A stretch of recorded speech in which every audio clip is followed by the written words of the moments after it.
পার্থক্য নাই? আছে না নাই বলেন? ঈসা কন্নাজ গোশে দিল বায়দ শুনিদ, ঈসা কন্নাজ গোশে দিল বায়দ শুনিদ, গোশে দিল ই চানা দারদ হিসে শুদ, গোশে গেলবা जुमला हैवा हमदो माज गोशे दिल मकसूस नस्ले यादोमाज।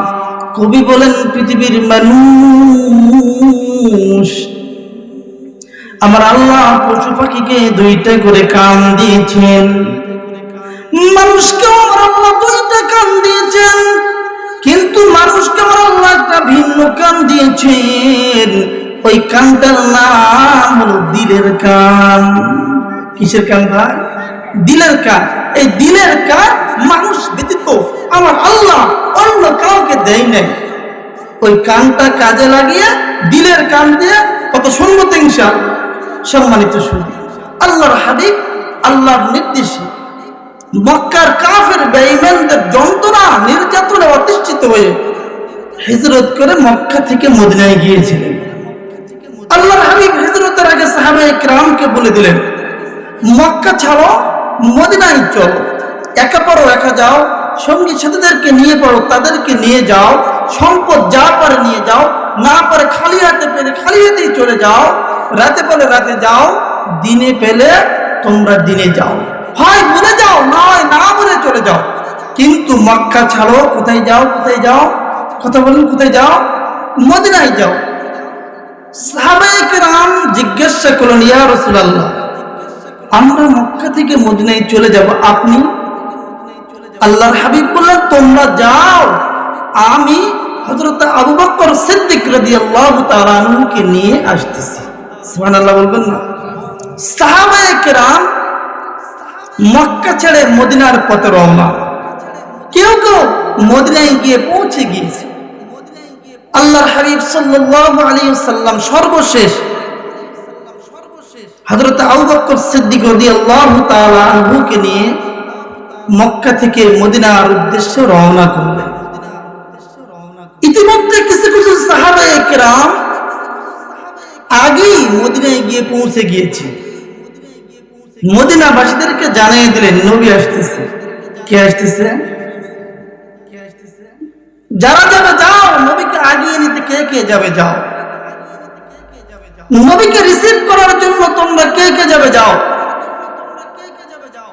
মদিনাবাসী যখন শুনেছেন নবী আসতেছে, সাহাবায়ে কেরাম নবীকে রিসিভ করার জন্য আগিয়ে নেওয়ার জন্য মদিনা থেকে রওনা করেছে। পথ চলতে চলতে চলতে চলতে 4 মাইল পথ অতিক্রম করে চলে গিয়েছে। 4 মাইল পথ অতিক্রম করে যাওয়ার পরে কেউ খেজুরের গাছে উঠে দেখে নবীকে দেখা যায় কিনা, কেউ পাহাড়ের চূড়ায় দাঁড়িয়ে দেখে নবী দেখা যায় কিনা। যেই নবী তাদের কাছে কাছে যে পৌঁছেছে, নবীকে আহলান সাহলান মারহাবান জানাইছে। কেউ কেউ ফুলের তোড়া নবীর গলায় পরিয়ে দিয়েছে, কেউ কেউ শরবতের গ্লাস আগিয়ে দিলে বলে, হুজুর শরবত পান করেন। এভাবে সাহাবায়ে কেরাম আল্লাহর হাবিব সাল্লাল্লাহু আলাইহি সাল্লামকে রিসিভ করলেন। সাহাবায়ে কেরাম তাকাইলেন, শত শত সাহাবায়ে কেরামের বহর, কেউ ডানে দাঁড়া, কেউ বামে দাঁড়া, কেউ সামনে দাঁড়ানো। সবাই বলে, ইয়া রাসূলুল্লাহ, আপনি আমার বাসায় যাবেন। সবাই বলে, ইয়া রাসূলুল্লাহ, আপনি আমার বাসায় যাবেন।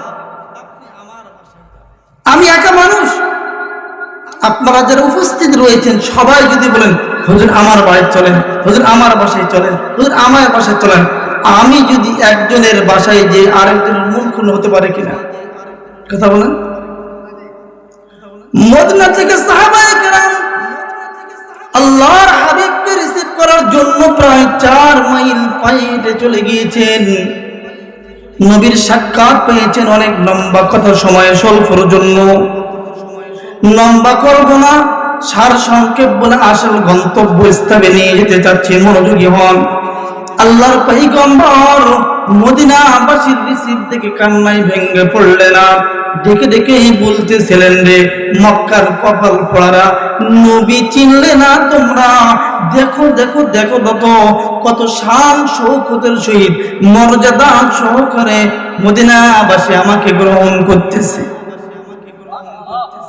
আল্লাহর হাবিব যখন দেখলেন শত শত সাহাবায়ে কেরাম সবাই বলে, ইয়া রাসূলুল্লাহ আমার বাসায় যাবেন। কেউ বলে, ইয়া রাসূলুল্লাহ আমার মা আপনার জন্য সুন্দর খাবার বানিয়ে রেখেছি।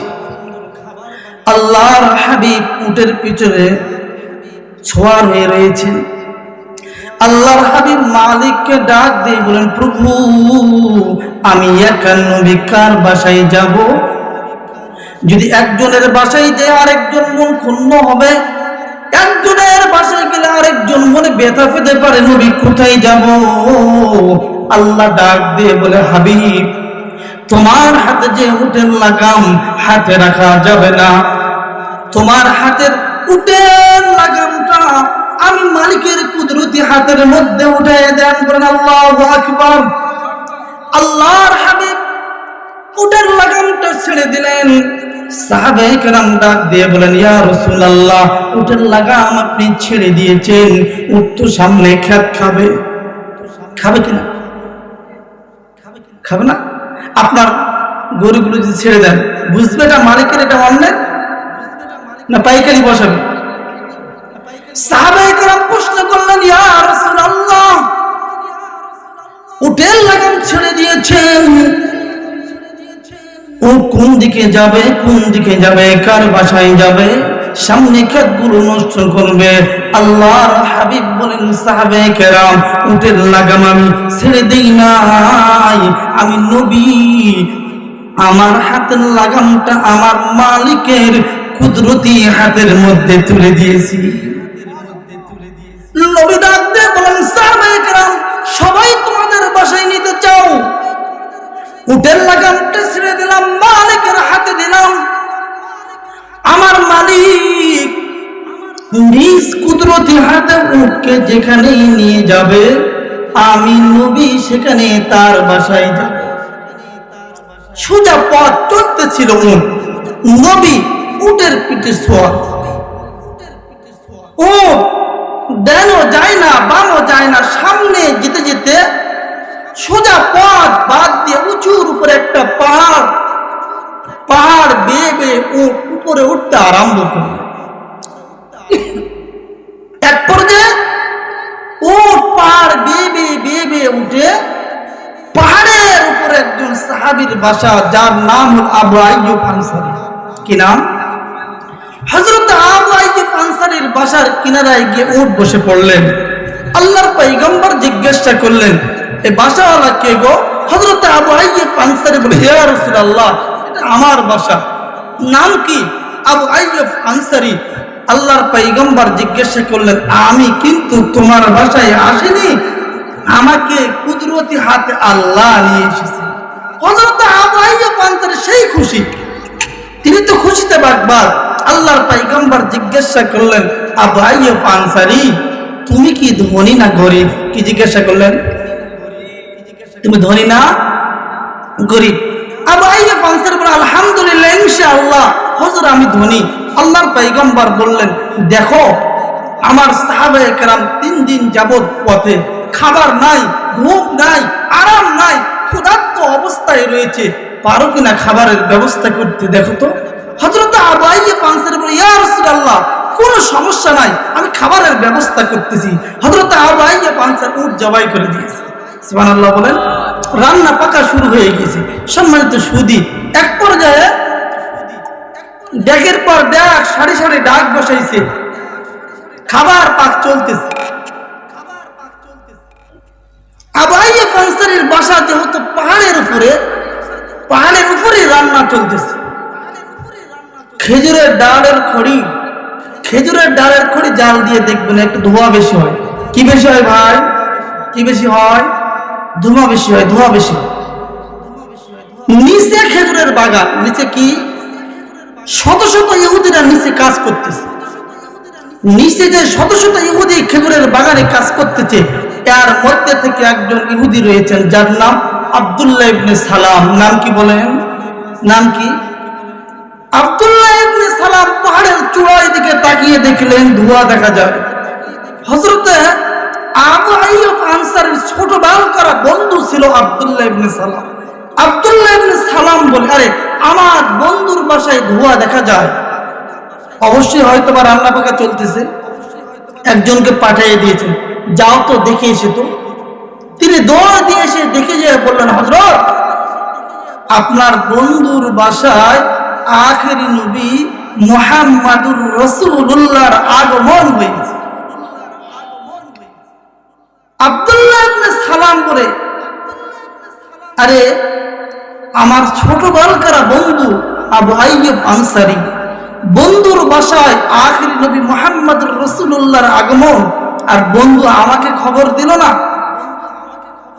আল্লাহর বান্দা আব্দুল্লাহ ইবনে সালাম নিজের কাজ রেখে দিয়ে পাহাড় বেয়ে বেয়ে উঠতে আরম্ভ করেছে। বলেন সুবহানাল্লাহ। কিতাবের মধ্যে লেখে আল্লাহর বান্দার বয়স তখন ৭০ বছর। কয় বছর? এখানে ৭০ বছরের মানুষ আমরা কমই আছি, কথা বলেন। এখন ৫০ বছর গেলি বাত ব্যথা, কোমরের ব্যথা, হাঁটুর ব্যথায় আমরা অস্থির, কথা বলেন ঠিক না বেটি? আব্দুল্লাহ ইবনে সালামের বয়স ৭০ বছর। আল্লাহর বান্দা যেই শুনেছেন আখেরি নবী মুহাম্মাদুর রাসূলুল্লাহর আগমন হয়েছে, আল্লাহর বান্দা দেরি করেন নাই, পাহাড় বেয়ে উঠতে আরম্ভ করেছে। এক পর্যায়ে পাহাড়ের চূড়ায় উঠে দেখে শত শত ডাক রান্না চলতেছে। আবু আইয়ুব আনসারীকে ডাক দেয়, বলে, দোস্ত দেখো, তুমি আমার ছোট বালকারা দোস্ত, তোমার বাসায় আখেরি নবী মুহাম্মাদুর রাসূলুল্লাহর আগমন। এ দোস্ত, তুমি কেন আমাকে খবর দিলে না? তুমি কেন আমাকে বললা না? আবু আইয়ুব আনসারী বলে, মুসলমানদের নবী এসেছে, তুমি হলে ইহুদি, তোমাকে কেন খবর দেব? আব্দুল্লাহ ইবনে সালাম বলে, দোস্ত তুমি জানো কিনা জানি না, আমি সাধারণ ইহুদি নই রে দোস্ত, আমার তাওরাত মুখস্থ। আল্লাহু আকবার বলেন। আমি পুরো জাবুর পড়েছি, ইনজিল পড়েছি দোস্ত। আখেরি নবী এসেছে, দেরি করো না, নবীর সঙ্গে একটু সাক্ষাৎ করে দাও। আবু আইয়ুব আনসারী বলেন, না না, এইভাবে হবে না, পারমিশন নিয়ে দেখি, নবী যদি পারমিশন দেয় তুমি ইহুদি, তাহলে সাক্ষাৎ করাবো, নবীর পারমিশন না পেলে আমি সাক্ষাৎ করাইতে পারবো না। আবু আইয়ুব আনসারী আল্লাহর পয়গম্বরের কাছে গিয়ে বলেন, ইয়া রাসূলুল্লাহ, ৭০ বছর বয়সের একজন ইহুদি যার নাম আব্দুস সালাম, তিনি এসেছেন, আপনি আমার বাসায় এসেছেন, মদিনায় এসেছেন, আমি তারে খবর দেই নাই বলে রাগ করেছেন। নবী গো, আপনার সঙ্গে সাক্ষাৎ করতে চাই, দেখা করতে চাই, পারমিশন দিবেনি? আল্লাহর পয়গম্বর বলেন, আব্দুল্লাহ ইবনে সালামের নাম মক্কা থেকে আমি শুনেছি, দেরি করো না, তাকে আমার কাছে নিয়ে এসো। সম্মানিত সুদী, আল্লাহর বান্দাকে আল্লাহর পয়গম্বরের সামনে নেওয়া হলো। আল্লাহর পয়গম্বর জিজ্ঞাসা করলেন, তোমার নাম কি? তিনি জবাব দিলেন, আব্দুল্লাহ ইবনে সালাম। আল্লাহর পয়গম্বর, ও তুমি ইহুদিদের পাদ্রী আব্দুল্লাহ ইবনে সালাম? ইয়া রাসূলুল্লাহ, জি আমি ইহুদিদের পাদ্রী আব্দুল্লাহ ইবনে সালাম। আল্লাহর পয়গম্বর বসে বলেন, বসো। কি বললেন? কি বললেন? বসো। আল্লাহর বান্দা ডাক দিয়ে বলে, হযরত আমাকে বসতে বলতেছেন, দাঁড়ান, বসতে বলবেন না, একটু আপনার পবিত্র চেহারা মুবারকখানা ভালো করে তাকায় দেখতে সুযোগ দেন। তিনি বারবার ৩ বার তাকায় দেখলেন। কয়বার? প্রাণ ভরে আল্লাহর পয়গম্বরকে ৩ বার তাকায় দেখলেন। দেখার পরে তিনি চিৎকার মারে বললেন, হে মদিনাবাসী, আখেরি নবী মুহাম্মাদুর রাসূলুল্লাহ, যার কথা আমি তোমাদেরকে তাওরাত পড়ে পড়ে বলেছি, জাবুর পড়ে পড়ে বলেছি, ইনজিল পড়ে পড়ে বলেছি, ওই নবীর আগমন আজকে মদিনায় ঘটে গিয়েছে। আল্লাহর পয়গম্বর বললেন, তুমি আমাকে দেখি চিনে ফেললে কিভাবে? তিনি বললেন, ইয়া রাসূলুল্লাহ, আমার তাওরাত মুখস্থ, জাবুর পড়েছি, ইঞ্জিল পড়েছি, আমি আপনার পবিত্র চেহারার দিকে 3 বার তাকাইছি, একবার জাবুর দিয়ে তাকাইছি, একবার ইঞ্জিল দিয়ে তাকাইছি, একবার তাওরাত দিয়ে তাকাইছি। প্রত্যেকটা কিতাব সাক্ষী দিচ্ছে এটা মিথ্যাবাদীর চেহারা না, এটা হলো আখেরি নবী মুহাম্মদুর রাসূলুল্লাহ। আল্লাহর পয়গম্বর বললেন, এত যেহেতু বুঝেছো, দেরি কেন? কালমা পড়ে মুসলমান হয়ে যাও।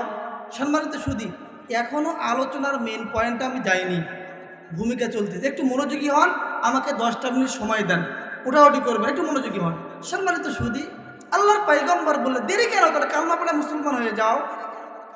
আব্দুল্লাহ ইবনে সালাম, ইয়া রাসূলুল্লাহ, আমি শত শত ইহুদিদের পাদ্রী, তারা সবাই বাগানে কাজ করতেছে, আমি কি একাই মুসলমান হব না তাদেরকে নিয়ে হব? আল্লাহু আকবার বলেন।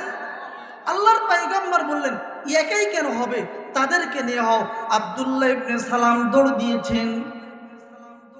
৭০ বছরের বৃদ্ধ মানুষ পাহাড় বেয়ে বেয়ে নিচে নেমে এসেছেন। নিচে এসে বাগানের মধ্যে ডাক দেয় আর বলে, ইহুদিরা, আখের নবী মুহাম্মদুর রাসূলুল্লাহর আগমন হয়ে গিয়েছে, খেজুর কাটা রাখো, বাগানে কাজ করা বাদ দাও, জীবনে কাজ অনেক করতে পারবা। আখেরি নবীর আগমন হয়েছে, নবীর চেহারা দেখো, নবীর কাছে যাও আর কালমা পড়ে সবাই মুসলমান হয়ে যাও। আব্দুল্লাহ ইবনে সালাম শত শত ইহুদিদেরকে নিয়ে আবার আল্লাহর পয়গম্বরের কিনারায় এসেছেন। আল্লাহর রাসূলকে ডাক দিয়ে বলেন, ইয়া রাসূলুল্লাহ, 3টা প্রশ্ন করব, জবাব যদি দিতে পারেন এই শত শত ইহুদি আমরা একসঙ্গে কালেমা পড়ে মুসলমান হয়ে যাব। কয় প্রশ্ন? আল্লাহর পয়গম্বর 3 প্রশ্ন করে, কত প্রশ্ন আছে করো। আল্লাহর বান্দা প্রশ্ন করলেন, 1 নম্বর, ইয়া রাসূলুল্লাহ, মানুষ দুনিয়ার জগৎ থেকে বিদায় নেওয়ার পরে আল্লাহ তাআলা মুত্তাকি বান্দাদেরকে যে জান্নাত দিবেন, জান্নাত যে দিবেন আল্লাহ তাআলা, তো জান্নাতে সোজায় গিয়ে আল্লাহ তাআলা বান্দাকে যে খাবারটা দিবেন, নাস্তা দিবেন, এই নাস্তাটা কিসের নাস্তা হবে? পুরি হবে, পরোটা হবে, না চা বিস্কুট হবে, না আপেল হবে, না আঙ্গুর হবে? আপনি যদি সত্যিকার অর্থের নবী হন, জবাব দিতে পারবেন। আল্লাহর পয়গম্বর বলেন, আব্দুল্লাহ ইবনে সালাম, প্রশ্ন করেছ জান্নাতীরা যখন জান্নাতে যাবে আমার আল্লাহ প্রথম নাস্তাটা কি দিবে? আল্লাহর পয়গম্বর সঙ্গে সঙ্গে জবাব দিয়ে দিলেন, আব্দুল্লাহ ইবনে সালাম রে, জান্নাতীদেরকে আমার আল্লাহ সর্বপ্রথম বোয়াল মাছের কলিজা দিয়ে ভুনা বানায় নাস্তা দিবে। মুসলমান, একটা কথা মনে রাখবেন, যে কোনোভাবে যদি সঠিক পন্থায় আল্লাহর দ্বীনের মেহনত করে আমার আল্লাহ ওই মেহনতটা বৃথা যেতে দেয় না। কোন জান্নাতি মাছ দিয়ে আমার আল্লাহ জান্নাতীদেরকে প্রথম নাস্তাটা দিবেন?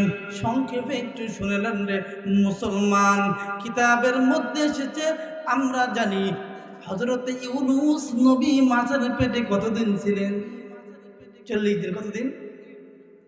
আল্লাহ পাক মাছকে ডাক দিয়ে বলেন, রে মাছ, নদীর মাছ, তুমি আমার নবীকে 40 দিন পর্যন্ত পেটে রাখলা, বড় আদর করে রাখলা, যত্ন করে রাখলা, হজম করলা না, নবীর খেদমত করে চলে মাছ বৃথা যেতে দিব না, তোমার কলিজা দিয়ে ভুনা বানায় জান্নাতীদেরকে প্রথম নাস্তা দিব।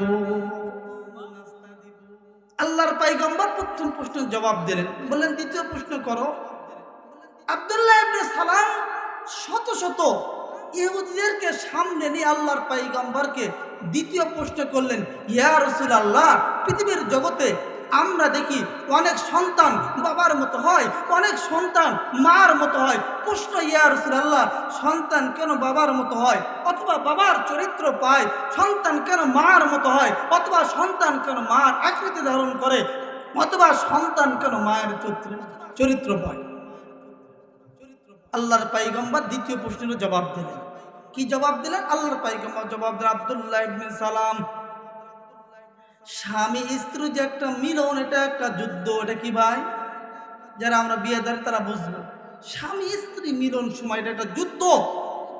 এই সময় যদি পুরুষের বীর্যটা টিকসই হয়, তাহলে আশা করা যায় সন্তানটা বাবার মতো হবে, অথবা বাবার আকৃতিও পাবে, অথবা বাবার চরিত্র পেতে পারে। আর যদি ওই যুদ্ধ মেলনে মার বীর্যটা টিকসই হয়, তাহলে সন্তানটা হয় মায়ের সুরত পাবে, অথবা মার আকৃতি পাবে, অথবা মার আখলাক চরিত্রে চরিত্রবান হবে। আব্দুল্লাহ ইবনে সালাম বলেন, ইয়া রাসূলুল্লাহ, দ্বিতীয় প্রশ্নের জবাবও ঠিক আছে, তৃতীয় নম্বর প্রশ্ন করো। তৃতীয় নম্বর প্রশ্ন করি, ইয়া রাসূলুল্লাহ, কিয়ামতের প্রথম আলামত কি, অথবা কিয়ামতের বড় বড় আলামত কি? সম্মানিত সুধী, সময় নিতে চাচ্ছি না, সামনে বাড়াই। আল্লাহর পয়গম্বর তৃতীয় প্রশ্নের জবাব যেই দিয়ে দিলেন, হযরতে আব্দুল্লাহ ইবনে সালাম সঙ্গে সঙ্গে কালমা পড়ে মুসলমান হলেন। তিনি একা হলেন না, একসঙ্গে শত শত ইহুদি আল্লাহর পয়গম্বরের হাতে হাত রেখে কালমা পড়ে মুসলমান হয়ে গেলেন। সময়টা ছিল খেজুর কাটার। আজ থেকে 15 দিন পূর্বে আমাদের ধান কাটা পাড়াবাড়ি চলতেছিল না? যে কয়েকজন বান্দা আপনারা এখানে বসেছেন, আমার মন বলে ওই ধান কাটার সিজনে এই কয়েকজন আসতেন না, অত্যন্ত ব্যস্ত, তাই না? আল্লাহর পয়গম্বর যেই সময় গিয়েছেন হিজরত করে মক্কা থেকে মদিনায়, সময়টা ছিল খেজুর কাটার সময়, তাদের প্রধান ফসল এটাই। আল্লাহর পয়গম্বর ডাক দিয়ে বলেন, দেখো তোমরা বাগানে খেজুর কাটতেছি, নিজ নিজ স্বস্থানে চলে যাও, খেজুর কেটে নিজের কাজ কমপ্লিট করে আমি রসুলের কাছে তোমরা আসবা, তোমাদেরকে নামাজ শিখাবো, রোজা শিখাবো, দ্বীন ইসলাম শিখাবো, তোমরা আসবা। সবাই চলে গেলেন। কাজ ছেড়ে প্রায় 1 মাস পর আব্দুল্লাহ ইবনে সালাম, ইহুদিদের পাদ্রী, এখন তিনি নবমুসলিম, এখন কি নবমুসলিম, আল্লাহর পয়গম্বরের কাছে আসলেন। আল্লাহর পয়গম্বর জিজ্ঞাসা করলেন, আব্দুল্লাহ ইবনে সালাম সবে মাত্র 1 মাস হলে মুসলমান হলে, ৭৪ বছর বয়স পর্যন্ত ইহুদি ছিলে, এখন মুসলমান হওয়ার পরে মুসলমানদের নিয়ম কানুন আমল আখলাক তোমাকে কেমন লাগতেছে? আব্দুল্লাহ ইবনে সালাম বলেন, ইয়া রাসূলুল্লাহ, সবই ভালো লাগতেছে, কিন্তু 2 জায়গায় একটু আমার সঙ্গে কেমন কেমন লাগতেছে। কয় জায়গায়? সবই ভালো, একটু মনোযোগ দিবেন। কয় জায়গায় সমস্যা? 2 জায়গায়। বলো বলো কোন জায়গায় সমস্যা?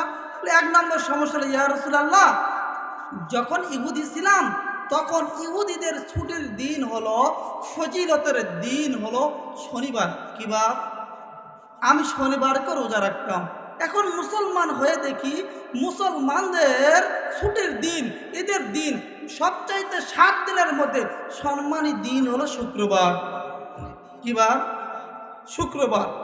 আগে রোজা রাখতাম ইহুদি অবস্থায় শনিবার, এখন মুসলমান হয়ে দেখি আমাকে রোজা রাখতে হবে শুক্রবার। কি বার? শুক্রবার। আল্লাহর পয়গম্বর জিজ্ঞাসা করলেন, তুমি তো আহাম্মক না, বোকা না, মূর্খ না, তাওরাত মুখস্থ, জাবর পড়েছো, ইনজিল পড়েছো, বলো তুমি কি করবা? তিনি জবাব দিলেন, ইয়া রাসূলুল্লাহ, আমার মন চাচ্ছে যে যেহেতু 40 বছর ধরে 70 বছর ধরে একটা আমল করে এসেছি, তাহলে শুক্রবারও রোজা রাখবো, মুসলমানদের নিয়ম, তার আগের দিন আমি শনিবারে রোজা রাখবো। কি করব? অর্থাৎ খ্রিস্টান ইহুদি থাকা অবস্থায় ইহুদিদের যে কালচার ওটাও ঠিক রাখবো, মুসলমানদের কালচারও আমল করব। কে বললেন? আব্দুল্লাহ ইবনে সালাম। সবে মাত্র 1 মাস হয়েছে মুসলমান হয়েছে। আল্লাহর পয়গম্বর ডাক দিয়ে বললেন, না আব্দুল্লাহ ইবনে সালাম, ইহুদিদের কালচার ছাড়ো, মুসলমানদের কালচার ধরো, অর্থাৎ শনিবার ছাড়ো, শুক্রবার ধরো। কি করো? শনিবার ছাড়ো, শুক্রবার ধরো। আব্দুল্লাহ ইবনে সালাম বলে, ইয়া রাসূলুল্লাহ, মেনে নিলাম। দ্বিতীয় সমস্যা হলো ইয়া রাসূলুল্লাহ, যখন ইহুদি ছিলাম ৭০ বছর বয়স পর্যন্ত একটা নিয়ম মেনেছি, তা হলো ইহুদিদের ধর্মে উটের গোশত খাওয়া হালাল, কিন্তু দুধ পান করার চর্বি খাওয়া হারাম। কেমন শয়তানি! কি হারাম? উটের গোশত খাওয়া হালাল, দুধ পান করা হারাম, চর্বি খাওয়া হারাম। আল্লাহর পয়গম্বর বলে, তুমি তো শিক্ষিত মানুষ, বোকা না। তাওরাত পড়েছো, জাবুর পড়েছো, ইনজিল পড়েছো, তুমি জ্ঞানী ব্যক্তি হয়ে কি করতে চাও বলো দেখি। আব্দুল্লাহ ইবনে সালাম বলে, ইয়া রাসূলুল্লাহ, ৭০ বছর বয়স পর্যন্ত শুধু গোশত খেয়েছি, দুধ পান করিনি, চর্বিও খাইনি, কেমন একটা ঘৃণা চলে এসেছে। ইয়া রাসূলুল্লাহ, বাকি জীবনটাও শুধু গোশত খাবো, চর্বি খাবো না, দুধ পান করবো না। আল্লাহর পয়গম্বর বলেন, আব্দুল্লাহ ইবনে সালাম, তা চলবে না, তা চলবে না। অর্থাৎ তুমি আগে শুধু গোশত খেতে, গোশত খাবা, চর্বিও খাবা, দুধও পান করবা। আব্দুল্লাহ ইবনে সালাম, ইহুদিদের কালচার ছাড়ো, মুসলমানের কালচার ধরো। কি করো? কি করো? ইহুদিদের কালচার ছাড়ো, মুসলমানদের কালচার ধরো। আল্লাহর পয়গম্বর যখন দ্বিতীয় কথাটা বললেন, আব্দুল্লাহ ইবনে সালাম একটা কঠিন প্রশ্ন করে বলে, ইয়া রাসূলুল্লাহ, এইগুলো কি আপনি আপনার নিজের থেকে বলতেছেন না আল্লাহর পক্ষ থেকে বলতেছেন? আল্লাহর পয়গম্বর রাগ করলেন, রাগান্বিত হলেন। আমার নবী আল্লাহর নির্দেশ ছাড়া কোনো কথা বলেন না। আব্দুল্লাহ ইবনে সালাম বলে, ইয়া রাসূলুল্লাহ, নিজের থেকে বলতেছেন আল্লাহর পক্ষ থেকে বলতেছেন?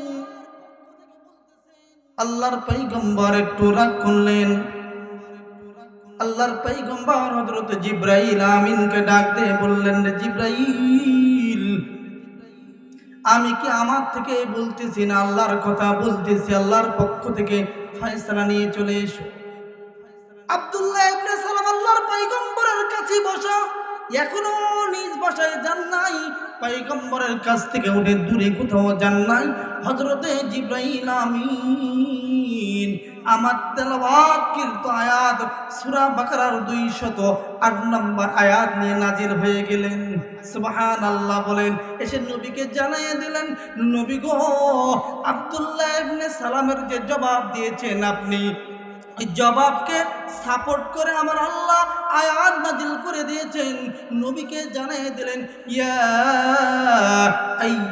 আইয়ুহাল্লাযীনা আমানু দুখুলু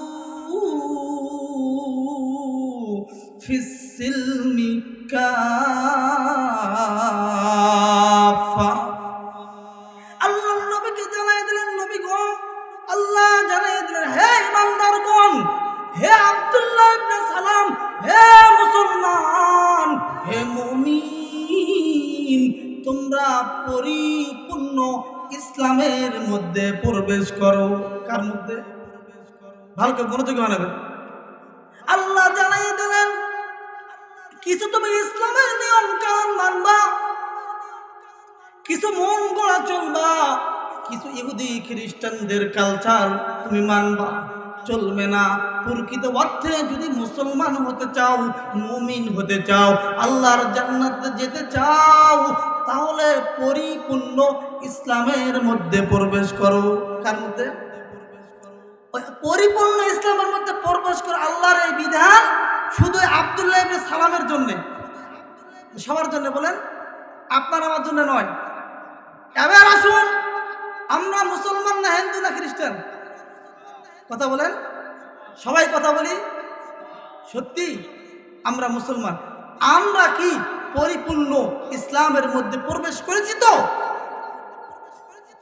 একজন ব্যক্তির জন্ম থেকে মৃত্যু পর্যন্ত যত কার্যকলাপ হতে পারে, প্রত্যেকটা বিষয়ে একেবারে ক্লিয়ার পরিষ্কার ভাবে ইসলামের দিক নির্দেশনা, নিয়ম পদ্ধতি আছে। আমরা বুকে হাত দিয়ে বলতে পারবো তো আমার জীবনের প্রত্যেকটা কাজ ইসলাম অনুযায়ী হচ্ছে? কয়জন মুসলমান আছে? আমরা শুধু নামাজে ইসলাম খুঁজি, রোজায় ইসলাম খুঁজি, যাকাত ইসলাম খুঁজি, হজে ইসলাম খুঁজি। কথা বলেন, কোরআন শরীফ তেলাওয়াত করার বেলা যে ইসলাম খুঁজি, জিকিরের বেলা ইসলাম খুঁজি, কয়েক টাকাতে ইসলামের নিয়ম পদ্ধতি আমরা জানার চেষ্টা করি। জীবনের বাকি কাজগুলো আমার ইসলাম অনুযায়ী হলো কিনা, আল্লাহর বিধান অনুযায়ী হলো কিনা, নবীর সুন্নাত তরিকা অনুযায়ী হলো কিনা, মুসলমানের ধার ধারি না আমরা। কথা বলেন, সাপার বাজার থেকে একজন বাজে উঠছে, ঢাকাতে যাবে। কোথায় কোথায়? ঢাকা যাবে। মগা প্যাসেঞ্জার বাজে উঠি বাস জান্নার সাইডে বসে এই হাতটা এভাবে বের করে দিয়ে ঘুমায় গেছে। বাজের ড্রাইভার কাছে থেকে কেড়ে এই মগা যে হাত বের করে দিয়ে বসছে, এত ঢাকা যাওয়া হবে না, নওগাঁ না যেতে কবরে ঢুকতে হবে। বাস থামায় আল্লাহর বান্দাকে বলছে, যদি ঢাকা যেতে হয় বাসে ভ্রমণ করার যে নিয়ম পদ্ধতি, নিয়ম মেনে বাজে থাকতে হবে, তাহলে গন্তব্য স্থান ঢাকা যাওয়া হবে। না হলে তার আগে হয় হাত যাবে, না হয় জীবন যে কবরে ঢুকতে হবে। মগা তো মগা। আল্লাহর বান্দা আবার হাত বের করে দিছে, ঘুমাইতে আছে, হাত বের হয়ে আছে, পার্শ্বে দিয়ে আরেকটা বড় গাড়ি এসে ডলা দিয়ে শেষ। ঢাকা যাওয়া জুটবে কপালে? মুসলমান বন্ধুগণ, আমরা গভীর মনোযোগী হবেন। আমরা মুসলমান, ইসলামকে মেনে আল্লাহর জান্নাতে যেতে চাই। কোথায় যেতে চাই? কোথায় যেতে চাই? আল্লাহর জান্নাতে আমরা যেতে চাই। কিন্তু যদি আমরা জীবনে ইসলামের কিছু মানি আর কিছু না মানি, গন্তব্য স্থানে যাওয়া হবে তো? কথা বলেন, কিছু ইসলাম অনুযায়ী মানবো আর কিছু শয়তানের জন্য ছেড়ে দেব, ইহুদি খ্রিস্টানদের কালচার লালন করব, যাওয়া হবে তো? আপনাদের এখানে মশার উপদ্রব কেমন? মশা মশা নাই? কম। গরমের সিজনে যখন ধান আবাদ হয়, মশা বাড়ে না কমে? প্রচুর মশা না? প্রচুর মশার সিজন। আল্লাহর এক বান্দা মশার জ্বালায় মশারি টাঙ্গাইছে, কিন্তু একটা হাত একটু বের করে রাখছে। কয়টা? পুরো দেহ মশারির মধ্যে। কয় হাত বের হয়ে? এক হাত। মশারির মধ্যে পুরো দেহ একটা হাত বের হয়ে আছে।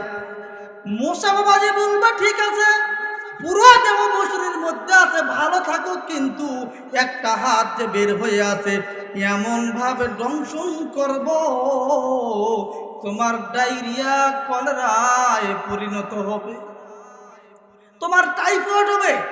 এক হাতে এমন দংশন করবে, মোজা দেখিয়ে দেব। মুসলমান, জীবনের কিছু কিছু ক্ষেত্রে ইসলাম মানবা, কিছু কিছু ক্ষেত্রে ইসলাম মানবা না, শয়তানের জন্য ছেড়ে দিবা। শয়তান বলবে ঠিক আছে, কিছু কিছু সময় মুসলমানি আর কিছু কিছু ক্ষেত্রে যে হিন্দুয়ানি, আমি শয়তানের জন্য রেখেছ কিছু কিছু সময় তোমার মধ্যে মুসলমানি, বাকি কিছু কিছু আমি শয়তানকে দিলে শয়তান এমন জোরে বান্দাকে টান দিবে, কিছু কিছু যে ইসলাম মানতো টেনে বের করে শয়তানের পথে ঢুকাইয়ে দিয়ে জাহান্নামের কীট বানায়, জাহান্নামের পথের প্রতীক বানায় দিবে। এজন্য ভাই আসুন, আমরা আমাদের জীবনের প্রত্যেকটা কাজ ইসলাম অনুযায়ী করি। কি অনুযায়ী করি? একেবারেই জন্ম থেকে মৃত্যু পর্যন্ত সন্তানের নাম রাখবো আন ইসলাম, ইসলাম অনুযায়ী। কথা বলেন, কথা বলেন। ইসলাম অনুযায়ী বিয়ে শাদী করবো ইসলাম অনুযায়ী, না খ্রিস্টানদের কালচার, ইহুদিদের কালচার? আমাদের মুসলমানের যে বিবাহ শাদীগুলো হচ্ছে ইহুদিদের কালচার, খ্রিস্টানদের কালচার, হিন্দুদের কালচার। নামের শুরুতে মুসলমান, এটাই পরিচয়। কাজ কারবার কর্মকাণ্ড হিন্দুদের, যা হিন্দুদের বিয়ে বাড়িতে ঢোল তবলা নাচ গান, মুসলমানদের বিয়েতে ঢোল তবলা নাচ গান। এজন্য পরিবারে শান্তি নেই। কি নেই ভাই? বিয়ের পরে স্বামী স্ত্রী গন্ডগোল, কাজিয়া, মারামারি, হানাহানি, তাই না? মনে রাখবেন একটা কথা, যেই সমাজে যেই পরিবারে, যেই বাসায় স্বামী স্ত্রীর মিল রয়েছে ওটা একটা জান্নাতি পরিবার, আলাদা মজা, আলাদা শান্তি। আর যেই পরিবারে স্বামী স্ত্রীর মিল নাই এটা দুনিয়াতে একটা জাহান্নামের ঘর। কি ভাই, দুনিয়াতে একটা জাহান্নামের ঘর। এজন্য বিয়ে করতে হবে ইসলাম অনুযায়ী। শান্তি দিবেন কি? ইসলাম অনুযায়ী স্বামী স্ত্রীর হক আদায় করবে। ইসলাম অনুযায়ী, ইসলাম যেভাবে বলে এইভাবে স্ত্রী স্বামীর হক আদায় করবে, ঘরে আল্লাহর রহমত আসবে। কিন্তু আজকে স্বামীরাও স্ত্রীর হক আদায় করে না, স্ত্রীরাও স্বামীর হক আদায় করে না। আল্লাহর পয়গম্বর শিক্ষালেন, একটু মনোযোগী হন। নিজে স্ত্রীর খেদমত করতেন, মাঝে মধ্যে স্ত্রীদের কাজের সহযোগিতা করতেন। হাদিসে পাক এসেছে একদিন মা আয়েশা রাদিয়াল্লাহু তাআলা আনহা রুটি বানাইতেছেন। কি রুটি বানাইতেছেন? আল্লাহর পয়গম্বর নিজ হাতে রুটি বলতেছেন। আল্লাহু আকবার বলেন। আল্লাহর পয়গম্বরকে ডাক দিয়ে বলে, ইয়া রাসূলুল্লাহ, আপনার কষ্ট হবে। আল্লাহর পয়গম্বর ডাক দিয়ে বলে, আয়েশা রে, কত কষ্ট করে খাবার বানাও, রান্না পাকা করে খাওয়াও, তোমার কষ্ট হয়, আমি একটু তোমার কাজ করে দিলে তোমার আরাম হবে। আমরা যারা স্বামী রয়েছি, এক পা কবরে চলে গেল, একবারও কি স্ত্রীর খেদমত করেছি? খালি অনেক বিষয়তে ধমক আর চিল্লান আর গাল আর মার। কথা বলেন। এই জন্য তো একটা বউর পরে আমরা পাই না, এমন মগা স্বামী আমরা। আল্লাহর হাবিব সাল্লাল্লাহু আলাইহি সাল্লাম 11টা বিবিকে কন্ট্রোল করেছেন। কয়টা? আল্লাহর হাবিবকে একদিন জিজ্ঞাসা, 11 বিবি একসঙ্গে রুমে এসে, ইয়া রাসূলুল্লাহ, কাকে বেশি ভালোবাসেন? কি বলেছেন? যদি বলে তোমাকে আর 10 জন। আল্লাহর পয়গম্বর হিকমত খাটাইলেন, বললেন, আমি কাকে বেশি ভালোবাসি আজকে বলবো না, আগামীকালকে ফজরের নামাজ পড়ে বলবো। সব বিবি নিজ নিজ জায়গায় চলে গেলেন। আল্লাহর পয়গম্বর চুপে চুপে 11টা খেজুর নিলেন। অন্যের চোখ আড়াল করে আয়েশা রাদিয়াল্লাহু তাআলা আনহার ঘরে যে, আয়েশা রে, এই যে খেজুরটা নাও, আমি রাসূল তোমাকে ভালোবাসি। সুবহানাল্লাহ বলেন। এভাবে চুপে চুপে প্রত্যেকটা স্ত্রীর ঘরে গেলেন, সবাইকে একটা করে খেজুর দিলেন আর বললেন, সবাইকে দিলেন আর বললেন, আমি তোমাকে কি বাসি বলেন। একবারও স্ত্রীকে বা কোনো একটা হাতিয়া নিয়ে এসে দিয়ে বলছেন, স্ত্রী রে, আই লাভ ইউ, তোমাকে ভালোবাসি বলছি? কয়েন হ্যাঁ, কাতে ভালোবাসা জমবে, মহব্বত আসবে। পরের দিন ফজরের নামাজের পর আল্লাহর পয়গম্বর বাসায় এসেছেন। 11 জন বিবি, আমাদের 11 জন মা একসঙ্গে এসে প্রশ্ন করেছেন, ইয়া রাসূলুল্লাহ, আজকে জবাব দেওয়ার কথা, কাকে বেশি ভালোবাসেন? আল্লাহর পয়গম্বর জবাব দিলেন, স্ত্রীরা রে, গতকালকে রাতে যাকে খেজুর দিয়েছি আমি রাসূল তাকেই ভালোবাসি, তিনি মোদের আশার আলো, তাই তো তাকে ভালোবাসি, হৃদয় নামের ফুলদানিতে গেঁথে রেখেছি প্রেমমালা, ইয়া রাসূলুল্লাহ, ইয়া হাবিবাল্লাহ। মুসলমান বন্ধুরা আমার, যেই কথাটা বলেছিলাম, একটা বিবি না 11টা বিবিকে একসঙ্গে ভালোবাসা দিয়েছেন। দিনের পর দিন পেটে খাবার না থাকলেও শান্তি ছিল। কি ছিল? এই জন্যই শান্তি ছিল, পরিপূর্ণ ইসলাম ছিল। কি ছিল? আর আমাদের একটা বিবি আমরা ভালোবাসতে পারি না, এই জন্য বিবিগুলো তেলা। বিবিগুলো কি? তেলা। স্বামীর জন্য সাজে না। দেখবেন মার্কেটে গেছে শ্বাস টিকলি, লোকে তো আলাদা থাকবি, এটা যে ফ্যাশন, যে ডেমাক। আর কিছু কিছু মা বোন, ওদের তো দেখবেন আর ওনার জায়গা অন্যায় নাই, গলায় দিয়েছে গামছা, পিছনে উল্টে দিছে, বাস আছে না? ফুটানি ব্যাগ একটা। হায় হায় হায়, মা বোনদের হালত, এই অশান্তি কেন? একটাই কারণ, ইসলাম নাই। কি নাই? কি নাই বলেন? কি নাই? আমাদের ঘর থেকে ইসলাম আমরা তাড়িয়ে দিয়েছি।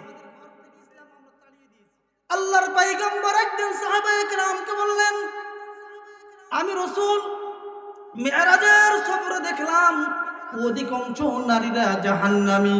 কি ভাই? অধিকাংশ নারীরা জাহান্নামী।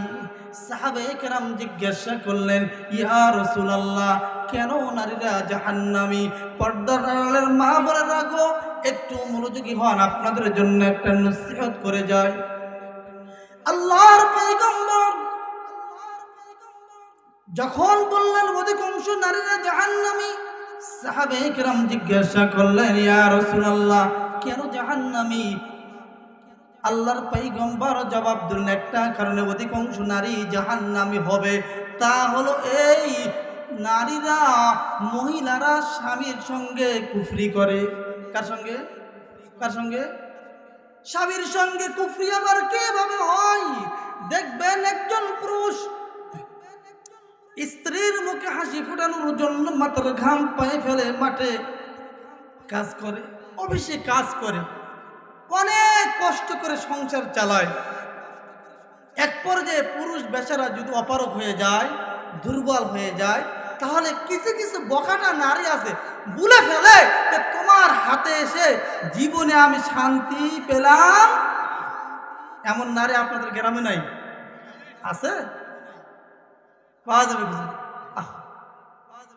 এই বদভ্যাস যার আছে, স্বামী বেচারা জীবনে যত কষ্ট করেছে, স্ত্রীর জন্য করেছে, ছেলে সন্তানের জন্য করেছে, জীবনের একটা পর্যায়ে যে আল্লাহর বান্দা দুর্বল হয়ে যায়, স্ত্রীর চাহিদা পূরণ করতে যদি ব্যর্থ হয়, তাহলে যেই নারীগুলো বলে ফেলে তোমার মতো মগা স্বামী পেয়ে আমি জীবনে শান্তি পেলাম না, আল্লাহর পয়গম্বর বলেন ওই নারীগুলো স্বামীর সঙ্গে কুফরি করলো, ইয়ারা হলো জাহান্নামী। পর্দার আড়ালের মা বলে রাখো, এই জন্য ইসলাম মানো, পরিপূর্ণ ইসলামের মধ্যে প্রবেশ করো। কোরআন সুন্নাহ অনুযায়ী যেইভাবে আমার আল্লাহ, যেইভাবে আমার রাসূল নির্দেশ দেয়, ওইভাবে স্বামীর হক আদায় করো, স্বামীরাও স্ত্রীর হক আদায় করো, অর্থাৎ পরিপূর্ণ ইসলামের মধ্যে প্রবেশ করো।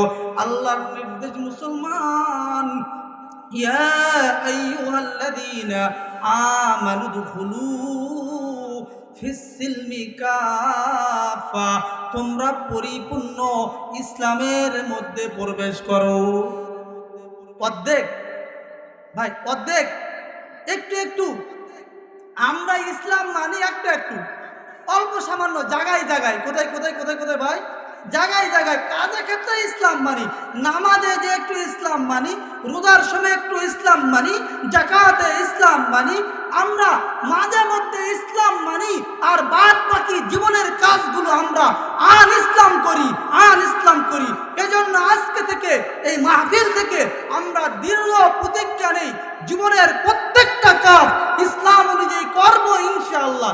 রাজি তো ইনশাআল্লাহ? যে যে ভাইরা দুইটা হাত আল্লাহকে দেখায়, লিল্লাহি তাকবীর, লিল্লাহি তাকবীর। আল্লাহ সবার হাত কবুল করুক, আমিন। আয়াতের প্রথম অধ্যায় গেল, প্রায় 1 ঘন্টা বয়ান পার হয়ে গেছে।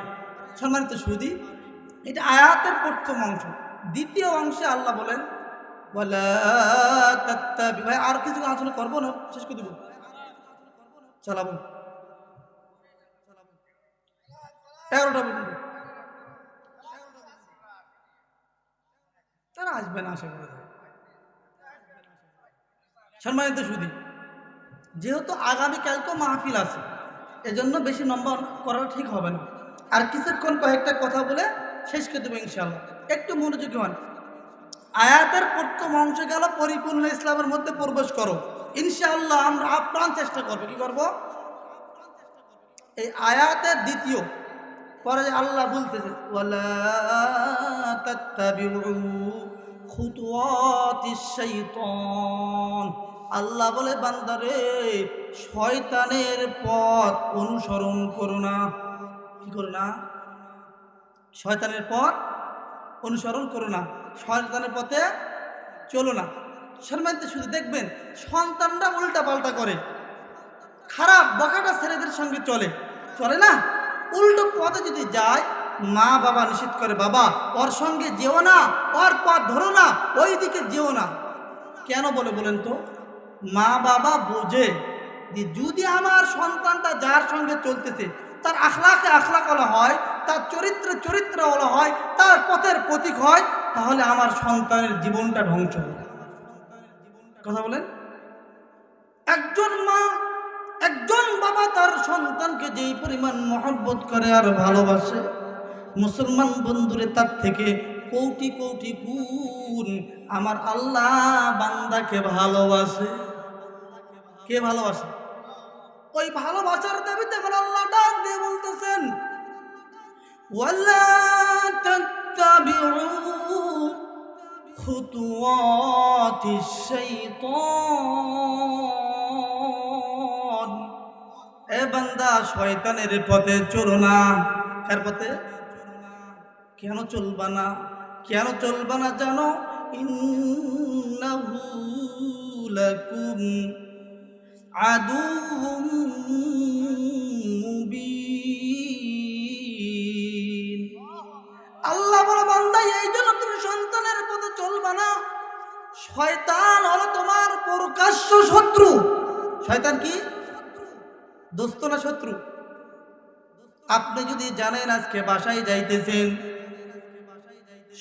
আপনার শত্রু ওখানে বন্দুক নিয়ে দাঁড়ায় আছে, অথবা ধারালো তরবারি নিয়ে দাঁড়ায় আছে, গেলি ধরবে, যাবেন তো? যাবো কি আমরা? আল্লাহ বলে, বান্দা খবরদার খবরদার, শয়তানের এই পথে তোমরা চলবা না রে বান্দা। কেন জানো বান্দা? জানো, শয়তান হলো তোমার প্রকাশ্য শত্রু। শয়তান কি ভাই? শয়তান আমাদের প্রকাশ্য শত্রু। আল্লাহ পাক যখন শয়তানকে শয়তান বলে ঘোষণা দিলেন, ডিগলার দিলেন, শয়তান আল্লাহর সঙ্গে ওয়াদাবদ্ধ হলো। কি হলো? কি হলো? ওয়াদাবদ্ধ হলো। কি ওয়াদাবদ্ধ হলো? শয়তান মালিককে ডাক দিয়ে বলেন, ক্বালা ফাবিমা আগাওয়াইতানি লাআকুদান্না লাহুম সিরাতাকাল মুস্তাকিম। শয়তান শয়তান হওয়ার পরে মালিককে ডাক দিয়ে বললেন, প্রভু আমাকে শয়তান বানাই দিলা, আমি পৃথিবীর জগতে গিয়ে বসে থাকবো না। কি করবো না? পৃথিবীর জগতে গিয়ে আমি বসে থাকবো না, সিরাতে মুস্তাকিমে গিয়ে দাঁড়াবো। কোথায় দাঁড়াবো? মুসলমান বন্ধুরে আমার, সিরাতে মুস্তাকিম হলো আল্লাহ পাওয়ার পথ। কার পথ? সিরাতে মুস্তাকিম হলো রসুল পাওয়ার পথ। সিরাতে মুস্তাকিম হলো নাজাত পাওয়ার পথ, হেদায়েত পাওয়ার পথ, আল্লাহর জান্নাত পাওয়ার পথ। কি পাওয়ার পথ? কথা বলেন, কথা বলেন। সঠিক দিশা পাওয়ার পথ, সঠিক পথ খুঁজে পাওয়ার পথ হলো সিরাতে মুস্তাকিম। শয়তান মালিককে ডাক দিয়ে বললেন, প্রভু আমাকে শয়তান বানাই দিলেন, পৃথিবীর জগতে যাব, সিরাতে মুস্তাকিমে গিয়ে দাঁড়াবো, তোমার বান্দাদের কাছে যাব। সুম্মা লাতিয়ান্নাহুম মিন বাইনি আইদিহিম ওয়া মিন খালফিহিম ওয়া আন আইমানিহিম ওয়া আন শামাইলিহিম। শয়তান ডাক দিয়ে বললেন, তোমার বান্দাদের কাছে যাব, গিয়ে তাদের ডান থেকে, তাদের বাম থেকে, তাদের সামনে থেকে, তাদের পিছন থেকে আক্রমণ করব, আর তাদেরকে নাশুকরি বান্দা বানিয়ে ফেলবো, তাদেরকে বেঈমান আর কাফের বানায়ে বানায়ে জাহান্নামের পথের প্রতীকী বানায়ে তাদেরকে জাহান্নামে নেব। চিল্লায়ে বলেন নাউযুবিল্লাহ। এই জন্য আমার আল্লাহ ডাক দিয়ে বললাম, ওয়ালা তাত্তাবিউ খুতুওয়াতিশ শাইতান। বান্দারে, শয়তানের পথ অনুসরণ করো না, শয়তানের পথে চলো না। ইন্নাহু লাকুম আদুউম মুবিন। এ বান্দা জানুনি, বান্দা বুঝে, বান্দা বুঝো, শয়তান হলো তোমার প্রকাশ্য শত্রু, শয়তান হলো তোমার দুশমন। মালিক বলে দেওয়ার পরে যদি আমরা, মালিক স্পষ্ট বলে দিয়েছেন শয়তানের পথ, শয়তানের পথ ধরো না, শয়তানের পথে চলো না, ও তোমাদের বন্ধু না, ও তোমাদের দুশমন। আমরা যদি জেনে শুনে শয়তানের পথে চলি, তাহলে নিজের পায়ে নিজে কুড়াল মারলাম। কি বললাম? কারণ শয়তান সর্বক্ষণ চেষ্টা করে বান্দাকে গোমরাহ করার জন্য। একজন বান্দার জন্মের সময় থেকে চেষ্টা করে কিভাবে তাকে মুরতাদ বানা যায়, কাদিয়ানি বানা যায়, কিভাবে তাকে বেঈমান বানা যায়, খ্রিস্টান বানা যায়, ধাঙ্গড় বানা যায়, সাতাল বানানো যায়, মুসি বানানো যায়, ঈমান হারা করা যায়। বান্দা যখন দুনিয়ার জগতে আসে, তখন থেকে শয়তান চেষ্টা করে, সারাটা জীবন শয়তান চেষ্টা করে বান্দাকে গোমরাহ করার জন্য। কি করার জন্য? নেক্সট শুরুতে ভালো কাজ দিয়ে, খারাপ কাজ দিয়ে, বিভিন্ন ওয়াসওয়াসা দিয়ে, শিরায় উপশিরায় মিশে, রক্তয়ে মিশে, ভালো পরামর্শ দিয়ে, খারাপ পরামর্শ দিয়ে, বিভিন্নভাবে শয়তান ওয়াসওয়াসা দিয়ে তার কাজ একটা, ঈমান হরণ করা, ঈমান ধ্বংস করা, বেঈমান বানানো, জাহান্নামে নেওয়া। একেবারেই জন্মের সময় থেকে নিয়ে শেষ নিঃশ্বাস ত্যাগ করা পর্যন্ত শয়তান চেষ্টা চালিয়ে যায়। একজন বান্দার যখন মৃত্যুর সময় ঘনিয়ে আসে, শয়তান এবং শয়তানের বাহিনীকে শয়তান ডাক দিয়ে বলে, এর মৃত্যুর সময় ঘনিয়ে এসেছে, দেরি করা যাবে না, ছাড় দেওয়া যাবে না, একে শক্ত করে ধরো। কি করে ধরো? শয়তান দুই দিকে এসে বান্দার শিওরে বসে যায়, ডান দিকে বাম দিকে। কিতাবের মধ্যে এসেছে, খুতবাতে হাকিমুল ইসলাম, খুতবাতে ইসলামের মধ্যে এসেছে, একজন বান্দার যখন মৃত্যুর সময় ঘনিয়ে যায়, তখন একজন শয়তান ডান দিকে এসে বসে, সে বাবার সুরত ধরে বসে। সুরত আল্লাহর বান্দা মৃত্যুর বিছানায় শায়িত, কিছুক্ষণ পরে বান্দার প্রাণটা বের হয়ে যাবে, দুনিয়ার মায়া ত্যাগ করবে। ডান দিকে একজন শয়তান বাবার আকৃতি ধারণ করে এসে বলে, বাবা গো তাকাও, আমি তোমার বাবা, দুনিয়ার জগতে বড় কষ্ট করে তোমাকে লালন পালন করেছি বাবা। বাবা, আমি তোমাকে বড় মহব্বত করতাম, ভালোবাসতাম, নিজে না খেয়ে তোমারে খাওয়াইছি, নিজে ভালো না পড়ে তোমারে পড়াইছি। বাবারে ভুল করো না, ভুল করো না, ভুল করো না, তুমি খ্রিস্টান ধর্ম গ্রহণ করে মৃত্যুবরণ করো। বলেন নাউযুবিল্লাহ। বলেন তো কি বাবা? কথা বলেন বাবা না শয়তান?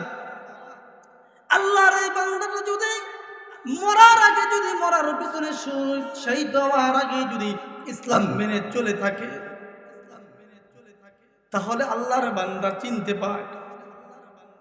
আল্লাহর বান্দা বলে ফেলে, না তুমি আমার বাবা না, তুমি হলো শয়তান। তুমি কি?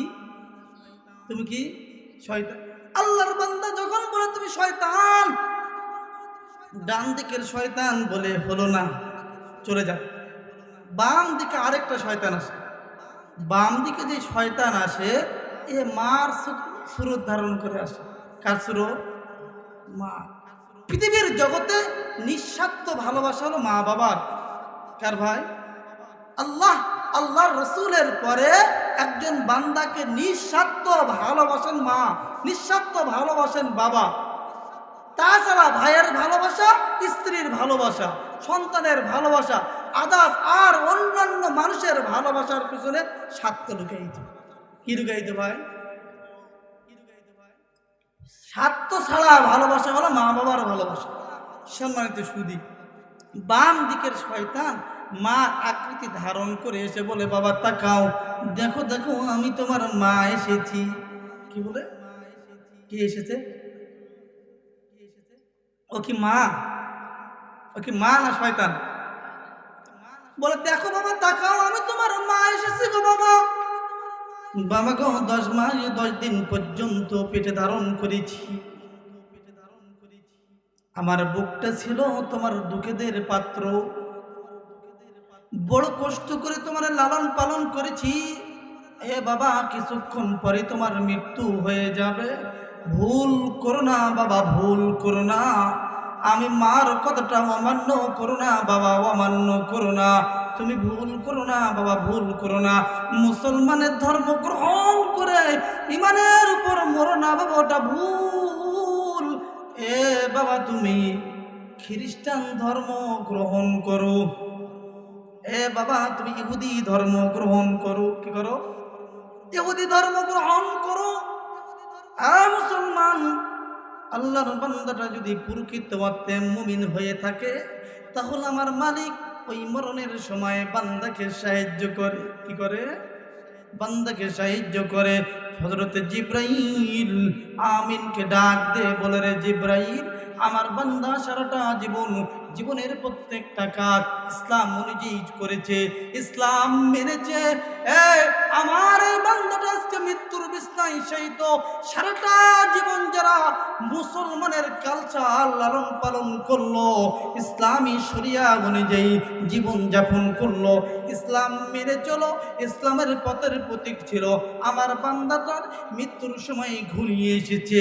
শয়তান ঈমান কেড়ে নিতে চাও, যাও রে জিবরাইল যাও, দেরি করা যাবে না। আমার বান্দার শিউরে গিয়ে দাঁড়ায় যাও আর শয়তানকে তাড়ায় দাও।